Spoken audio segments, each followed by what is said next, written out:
முன்னொரு காலத்துல ராமாபுரம் அப்படின்னு ஒரு அழகான கிராமம் இருந்துச்சு. அந்த கிராமத்துல ராமையா வாழ்ந்துட்டு வந்தான். அவன் ரொம்பவே பொறாம பிடிச்சவன். யாரு நல்லா இருந்தாலும் அவனுக்கு பிடிக்காது. ஊர்ல இருக்கிற எல்லாரும் நல்லாவே இருக்க கூடாது அப்படின்னு நினைக்கிறவன் தான் நம்ம ராமையா. அப்போ ஒரு நாள் காலையில தன்னோட மனைவி கிட்ட ராமையா இப்படி சொன்னான். அடியே லட்சுமி, பாத்தியா, பக்கத்து வீட்ல புதுசா வண்டி மாடு வாங்கியிருக்காங்கடி. எங்க இருந்துதான் காசு வருதோ? ஏதாச்சும் திருட்டு வேலை பண்ணி தான் இந்த மாதிரி சொகுசா வாழ்றானுங்க போல. நமக்கு மட்டும் ஏன் இப்படி இருக்கு? நம்மளும் எப்படியாவது சொகுசா வாழணும். காலையிலே புலம்ப ஆரம்பிச்சிட்டீங்களா? உங்களுக்கு இதே வேலையா போச்சு. தினம் தினம் உங்க புலம்பல கேட்டுதான் நாளே ஆரம்பிக்குது. அப்புறம் என்ன லக்ஷ்மி, நானும் பாத்துக்கிட்டே இருக்கேன். இந்த ஊர்ல எல்லாரும் சந்தோஷமா இருக்கானுங்க. அந்த சோமு என் கூட தான் பள்ளிக்கூடம் வந்தான். அவனுக்கு கணக்கே வராது. இப்போ என்னன்னா மாட்டு பண்ண வச்சு லட்சக்கணக்குல காசு பாக்குறான். இத பார்த்தாலே பொறாமையா இருக்கு லக்ஷ்மி. என்னங்க, அவங்க கஷ்டப்பட்டாங்க, நல்லா இருக்காங்க. நாமளும் அந்த மாதிரி கஷ்டப்பட்டு உழைச்சா நாமளும் நல்லா இருக்க போறோம், அவ்வளவுதானே. அதுக்கு போய் இப்படி மத்தவங்க நல்லா இருக்க கூடாதுன்னு நினைக்கிறீங்க. இது தப்புங்க. என்னதான் ராமையா பொறாம பிடிச்சவனா இருந்தாலும் அவன் மனைவி லக்ஷ்மி ரொம்பவே நல்ல பொண்ணு. அவளை சுத்தி இருக்கிறவங்க நல்லா இருந்தாங்கன்னா அவளும் சந்தோஷமா இருப்பா. தான் கிட்ட இருக்கிறது மத்தவங்க கிட்ட கொடுத்து உதவி செய்வா. அவ்ளோ நல்லவ அவ. ஆனா அவளுக்கு அமைஞ்ச புருஷன் சரியான பொறாம பிடிச்சவன். என்னமோ போ லட்சுமி, எல்லாரும் நல்லா இருக்காங்க, எனக்கு அது பிடிக்கல. சரி, நான் வேலைக்கு போறேன் அப்படின்னு சொல்லிட்டு ராமையா வேலைக்கு போனான். போற வழியில ராமாபுரம் பெரியவங்க எல்லாம் ஆலமரத்து அடியில சந்தோஷமா பேசிட்டு இருந்தாங்க. என்னப்பா, நம்ம ஊர்ல எல்லாரும் சந்தோஷமா இருக்காங்க. பாக்கும் போதே நிம்மதியா இருக்கு. மழையெல்லாம் நல்லா பேஞ்சு வெள்ளாமெல்லாம் நல்லா வந்திருக்கு. இந்த வருஷமும் கோயில் பூஜைய சிறப்பா செய்யணும். அப்போதான் நம்ம ஆத்தா மாரியம்மா நம்ம கிராமத்தை நல்லா பாத்துப்பா. அப்போ அங்க மெதுவா நடந்து வந்த ராமையா பெரியவங்களை பார்த்து இப்படி சொன்னான். என்னையா எல்லாரும் ரொம்ப சந்தோஷமா இருக்கீங்க போல. காலையிலேயே ஆலமரத்தடியில உட்கார்ந்து அரட்டை அடிச்சிட்டு இருக்கீங்க.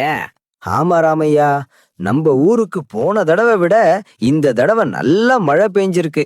அதனால ஊர்ல இருக்கிற எல்லாரும் ரொம்ப சந்தோஷமா இருக்கிறாங்கப்பா. இதை கேட்ட ராமையாக்கு வயிறெல்லாம் எரிய ஆரம்பிச்சது. என்னடா இது, நாம இப்பதான் லக்ஷ்மி கிட்ட புலம்பிட்டு வேலைக்கு போயிட்டு இருந்தா இந்த பெருசுங்க வேற இப்படி சொல்லுதுங்க அப்படின்னு ரொம்பவே குழம்பி போயிருந்தான் ராமையா. எல்லாரும் சந்தோஷமா இருந்தா எனக்கும் சந்தோஷம்தான். சரி, எனக்கு நிறைய சோழி கிடக்கு, நான் போய் அதை பாக்குறேன் அப்படின்னு ஊர் மக்கள் கிட்ட நல்லவன் மாதிரி நடிச்சிட்டு அங்கிருந்து வயலுக்கு கிளம்பி போனா ராமையா. ராமையா போற வழியில தன்னோட நண்பன் சோமுவை பார்த்து இப்படி சொன்னான். என்ன சோமோ, எப்படி இருக்க? பார்த்து ரொம்ப நாள் ஆச்சு. பள்ளிக்கூடம் படிக்கும்போது பார்த்தது, அதுக்கப்புறம் இப்பதான் உன்னை பார்க்க முடியுது. ஏதோ பால் பண்ண ஆரம்பிச்சு லட்சக்கணக்கில் காசு வருதா? நிஜமாப்பா? ஆமா ராமையா, பால் கறந்து வித்தா இவ்ளோ காசு வரும்னு எனக்கே இப்பதான் தெரியும். இங்க இருக்கிற எல்லா மாடும் என்னோடயதுதான். மாடு மேய்க்க தான் இங்க வந்தேன். அப்புறம் நீ எங்க போயிட்டு இருக்க? நான் அப்படியே நடந்து வயல் வேலைக்கு தான் போயிட்டு இருக்கேன். இப்போதைக்கு அந்த வேலை தான் பார்த்துட்டு இருக்கேன். உன் அளவுக்கெல்லாம் வருமானம் வரல, ஏதோ கொஞ்சமா வருது. அதை வச்சு குடும்பத்தை ஓட்டிக்கிட்டு இருக்கேன். கவலைப்படாத ராமையா, எல்லாமே சீக்கிரமா சரியாயிடும். நீ வேணா பாரு, நீயும் நல்லா காசு சம்பாரிச்சு பெரிய ஆளா வருவ அப்படின்னு சோமு ராமையாக்கு ஆறுதல் சொன்னான். என்னதான் சோமு ஆதரவா பேசியிருந்தாலும் ராமையாக்கு வயிறெல்லாம் எரிய ஆரம்பிச்சுது. அத மூஞ்சில காட்டிக்காம நான் போயிட்டு வரேன் சோமுன்னு சொல்லி அங்கிருந்து கிளம்புனான். மெதுவா நடந்து வயலுக்கு வந்து சேர்ந்தான் ராமையா. தன்னோட தாங்க முடியாத வயித்தெரிச்சல நினைச்சு இப்படி சொன்னான். அட கடவுளே, எப்படி எல்லாரும் நல்லா இருக்காங்க? இந்த ராமபுரம் ஊரே நல்லா இருக்கு. எனக்கு இது சுத்தமா பிடிக்கல. எனக்கு வயிறெல்லாம் எரியுது. ஆண்டவா, எப்படியாச்சும் எல்லாரையும் கஷ்டப்படுத்து. நான் மட்டும்தான் நல்லா இருக்கணும். இந்த ஊர்ல ஒருத்தனும் சந்தோஷமா இருக்க கூடாது அப்படின்னு கடவுள்கிட்ட வேண்டிக்கிட்டு எல்லா வேலையும் செஞ்சு முடிச்சான். சாயங்காலமும் ஆச்சு. இன்னைக்கு நடந்தது நினைச்சுக்கிட்டு சோகமா வீட்டுக்கு கிளம்பி போனா ராமையா. மெதுவா நடந்து வீட்டுக்கு வந்து சேர்ந்தான் ராமையா. ரொம்பவே சோகமா கட்டில்ல போய் படுத்து தூங்க ஆரம்பிச்சான். அடுத்த நாள் காலையில மறுபடியும் தன்னுடைய குடும்பத்துக்காக ராமையா வயலுக்கு கிளம்பி போனான். வயல்ல கடுமையாக வேலை செஞ்சிட்டு இருக்கும்போது அவனுக்கு பூமிக்கடியில ஏதோ தட்டுப்பட்டுச்சு. என்ன இது? ஏதோ இருக்கிற மாதிரி இருக்கு. என்னவா இருக்கும்? எடுத்து பாப்போம்.